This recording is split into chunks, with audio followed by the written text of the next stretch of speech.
আল্লাহ নবী সাল্লাল্লাহু আলাইহি ওয়াসাল্লামের সাহাবীরা রাসূলুল্লাহ সাল্লাল্লাহু আলাইহি ওয়াসাল্লামকে জিজ্ঞাসা করেছেন, ক্বালা আসহাবু রাসূলিল্লাহ সাল্লাল্লাহু আলাইহি ওয়াসাল্লাম মা হাযিহিল আদাহি ইয়া রাসূলুল্লাহ সাল্লাল্লাহু আলাইহি ওয়াসাল্লাম, ক্বালা সুন্নাতু আবিকুম ইব্রাহিম আলাইহিস সালাতু ওয়াসসালাম, ক্বালু ফামা লানা ফিহা ইয়া রাসূলুল্লাহ সাল্লাল্লাহু আলাইহি ওয়াসাল্লাম, ক্বালা বিকুল্লি শা'রাতিন হাসানাতুন, ক্বালু ফাসুফু ইয়া রাসূলুল্লাহ সাল্লাল্লাহু আলাইহি ওয়াসাল্লাম, ক্বালা বিকুল্লি শা'রাতিন মিনাস সুফি হাসানাতুন, রাওয়াহু ইবনে মাজাহ।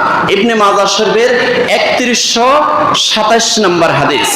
রাসূলুল্লাহ সাল্লাল্লাহু আলাইহি ওয়াসাল্লামের সাহাবায়ে কেরাম আল্লাহ নবী সাল্লাল্লাহু আলাইহি ওয়াসাল্লামকে জিজ্ঞাসা করলেন, ইয়া রাসূলুল্লাহ সাল্লাল্লাহু আলাইহি ওয়াসাল্লাম মা হাযিহিল আদাহি, কুরবানিটা কি?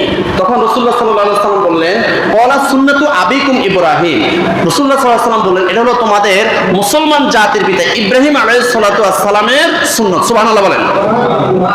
ক্বালু ফামা লানা ফিহা ইয়া রাসূলুল্লাহ সাল্লাল্লাহু আলাইহি ওয়াসাল্লাম,